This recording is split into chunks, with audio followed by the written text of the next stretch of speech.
I was in a car accident and I broke my nose. My uncle was in Parthi. And so he went and spoke to Swami saying that I was not. He said, yeah, I know. Send her the Vipudi. I'm just going to fix it temporarily. She will need plastic surgery. And she took, the brace that she put on my nose. And she said, who did this? I didn't do it. Somebody up there did it for you.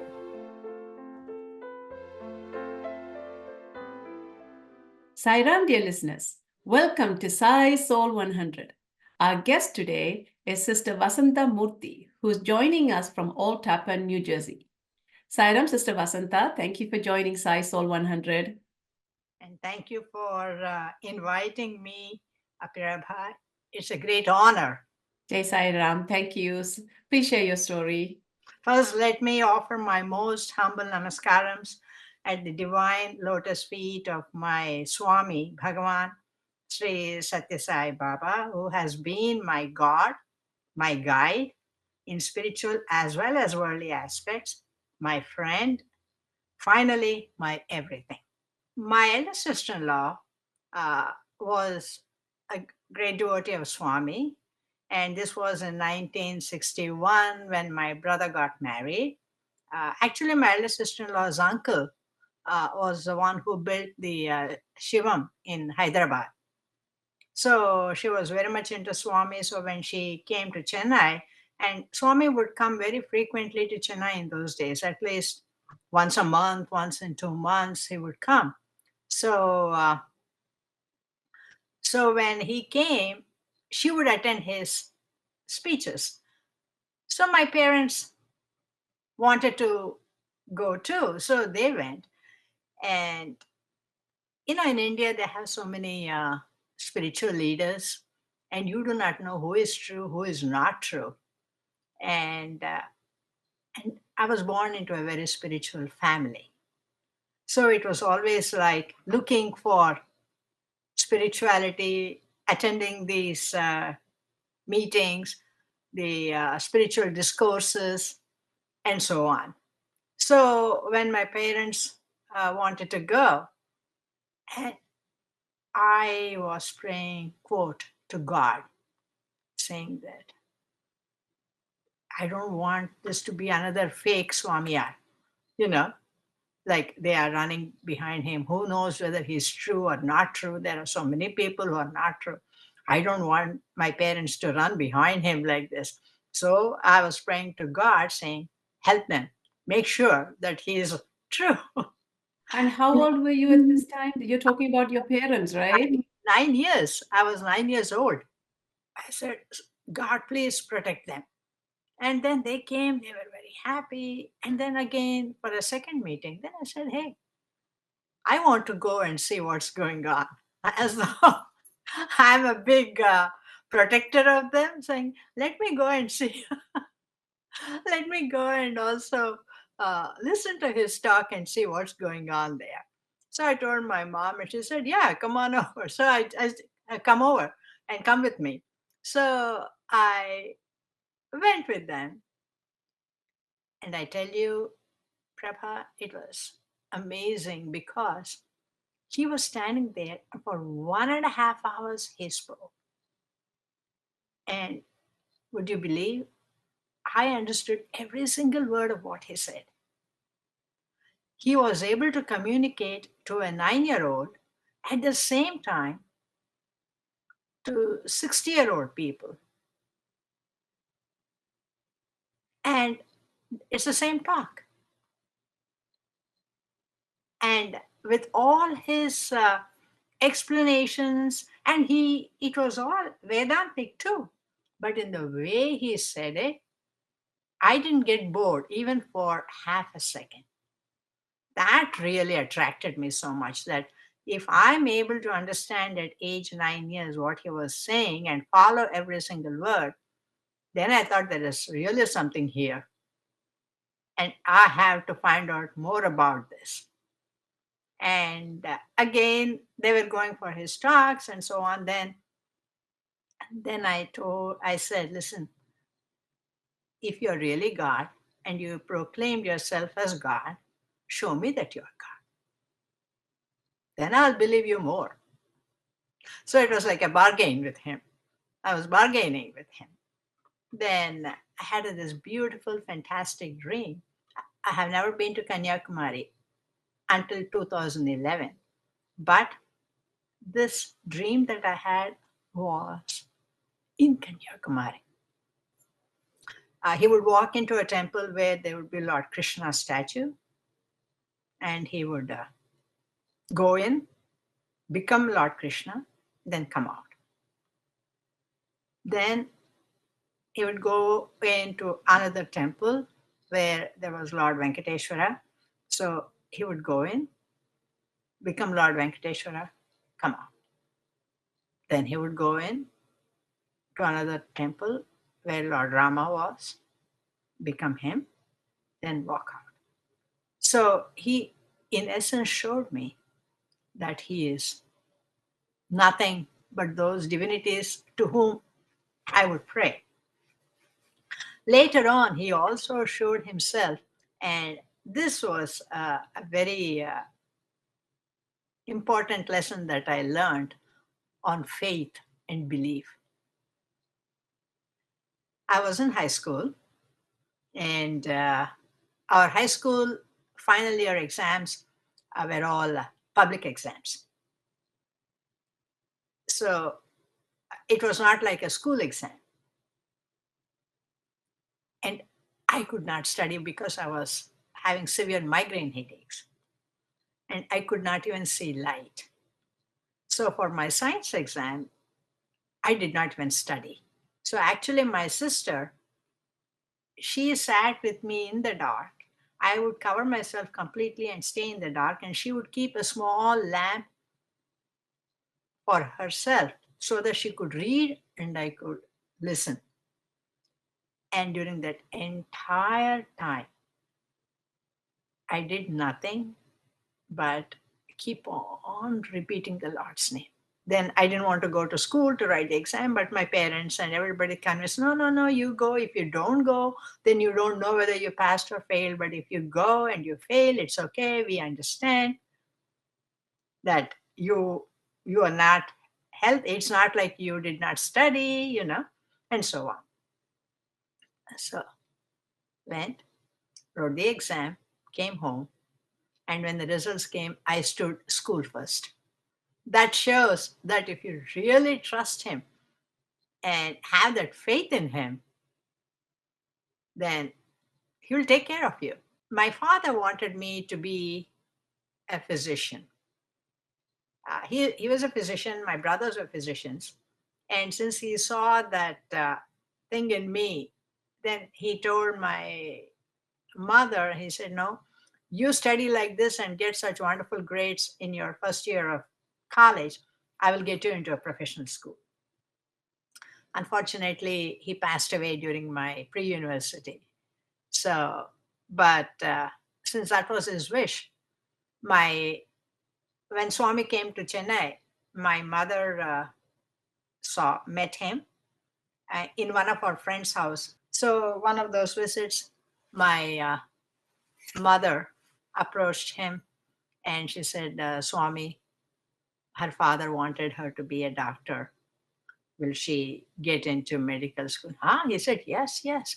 You should have 3 doctors in your family all the time. Yes, she will become a doctor. And both my brothers and father were physicians. When my father passed away, I went into medical school. I had no problem getting into medical school. So 3 of us, 2 brothers and myself. And now my son and my daughter-in-law. So it's always in threes.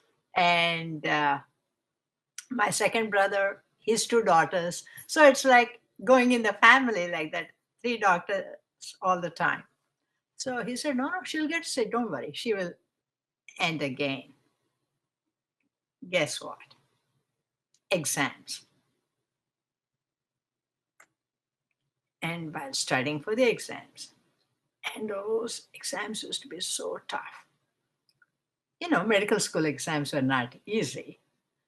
And I would say, Swami, you have to come. You have to tell me that whether I'm going to pass or what. You have to tell me. You have to tell me. I'll be studying. It's not that I would not study. I would study for the exams. But my worry would be, oh, he hasn't come yet. He has not come in my dream yet. He has not come in my dream yet. And then just before, a few days before the exam, he would come and say, oh, you'll pass. That would boost my confidence so much that, yes, Swami came in my dream, I'll pass. So I would study with like more, what shall I say?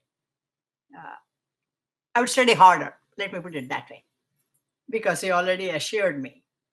And one exam, it was so crazy. So all for my exams, he used to assure me, you will pass.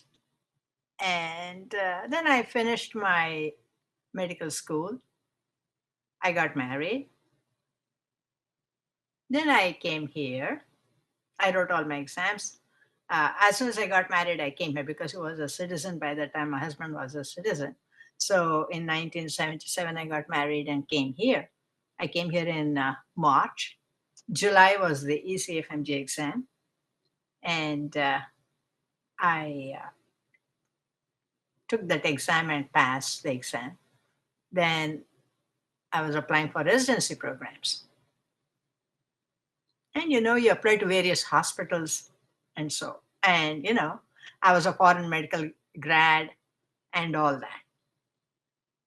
Then in December of 1977, he said, you will get it at NYU.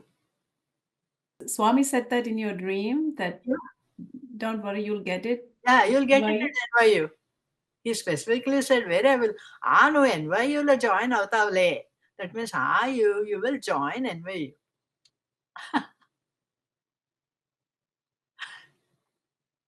If I tell you, I did not even go there for an interview. And in March, where they send the acceptance letters and rejection letters, I got a letter from NYU saying that I'm in the program. Then, after I finished my residency program, you apply for jobs. So I was applying for quite a few jobs. And then Einstein called me for an interview. So I went to Einstein, spoke to them. Einstein is Albert Einstein College of Medicine, which is in Bronx. And so that's where I went for an interview. And I went to an interview for a couple of other places they offered, but they were too far. I said, I'm not interested, kind of. Then I came back and they didn't say anything to me. They said, we will let you know. And in the meantime, my mother passed away. So I went to Chennai for that. I came back and called them. And they said, what happened to you? Where have you been? We have been waiting for your call. They were waiting for my call rather than me waiting for their call. So then again, I went for a second interview and then I got into Einstein. So like that, he knew exactly where I would go. And of course, did I go through difficult times? Yes, I did. But he was always there with me and holding my hand. During my residency, an incident happened. I was in a car accident and I broke my nose. And so they had to fix my nose. Obviously, I was feeling so bad that, this happened and I was crying and crying. Then in my dream too, I was like looking at Swami, said, Swami, why? So my uncle was in Parthi. So they sent a telegram to him saying that she was in an auto accident and whatnot. He went and spoke to Swami saying that I was not. He said, yeah, I know. Send her the Vibhuti. And he gave Vibhuti packet and said, mail it to her. And then at the same time in my dream, I was praying to him and saying, and I was crying. He said, and in my dream, he was telling my uncle, why is this crazy girl crying like this? I know I'm here, I'm taking care of her. In my dream, that was a dream that I had when he was giving the vibhuti packet, send it. And so, why is this crazy girl crying like this? I know I'm taking care of her. And so the surgeon who fixed my nose under local anesthesia, because I was pregnant with my son at that time. So they could not give me anesthesia. It was just a local. And obviously, the pain. And the nose bones were smashed. And then she fixed it. And she told me, come back in 2 weeks. I'll check. You will definitely need plastic surgery since you are pregnant. Have your baby. And then you come. Then we'll fix your nose. I said, okay, no problem. I came home. 2 weeks later, I go to see her. And she took the brace that she put on my nose. And she said, who did this? And I looked at her like this. What is she saying? Who did this? I didn't do this. I know how I fixed your nose. I didn't do it. Somebody up there did it for you. And that was it. And she even commented that actually your nose looks much better now. It's nice and sharp. So he fixed my nose. And so that is like when you trust him and believe he's not going to our problems. You have to go through what you have to go through, but he's by your side, holding your hand and guiding you and taking care of you so that you're able to withstand and go through all the problems without suffering too much. I want to say how we started the center. At that time, there was only one center in South Jersey. I used to attend cousin's house where he had a center in Poughkeepsie for all the functions.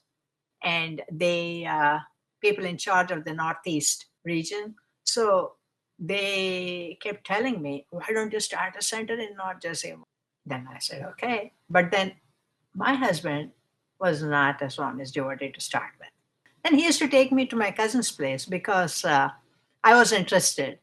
And he would participate. He'll be sitting here, he'll be sitting there. But he was not like, oh God, I'm getting bored. I'm not going to take you. Nothing like that. And then this talk about starting a center came. And he was also interested in having people all the time. On Guru Purnima day, when we were there, the whole function was it was beautiful. So it was getting late. So my cousin said, oh, why don't you just stay over and go tomorrow? I said, yeah, sure, why not? That night, Swami revealed himself to my husband. It was pitch dark, solid wooden door, and he was woken up. Literally, he was woken up from sleep. Then he saw silhouette of Swami with his orange robe across the door. And he couldn't believe it. So he went close to the door and he touched. And it was just the door. Then he came back. Then again he saw the same image, Swami wearing an orange robe and standing. So next day morning, it was like, oh my God, you had a vision of Swami. And that's what Swami did. Because during that meeting was when it was strongly decided that we should have a center. So, although your husband was interested in having a center at your home, he was going with the flow. Right. But Swami wanted him to be a true believer and Exactly. revealed himself, so that recognizing that Swami's presence and guidance is there in opening that new center. Right.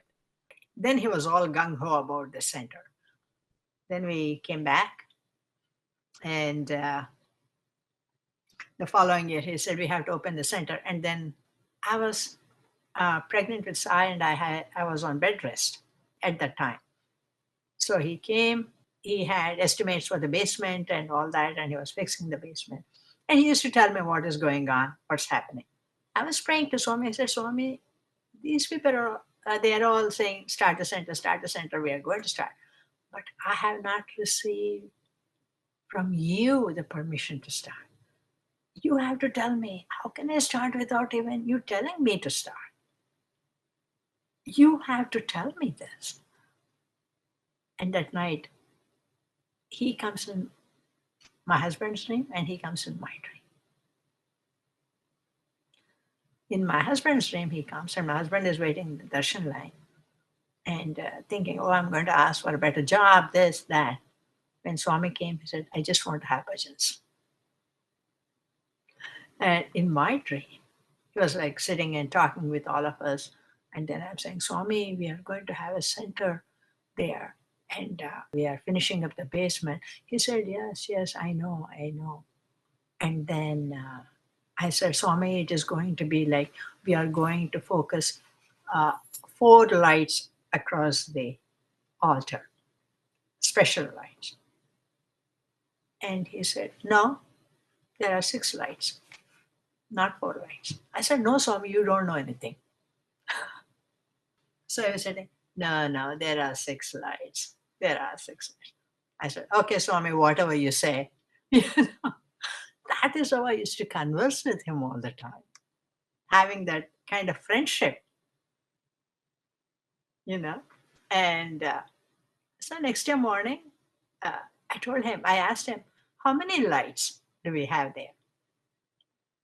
He said, oh, yeah, I told you 4 lights in the beginning, but the electrician said that it is going to be hard for him to do it that way. So he said he's going to put 2 sets, 1 set of bright lights of 6 facing the altar. The other 6 lights behind would not be those bright lights.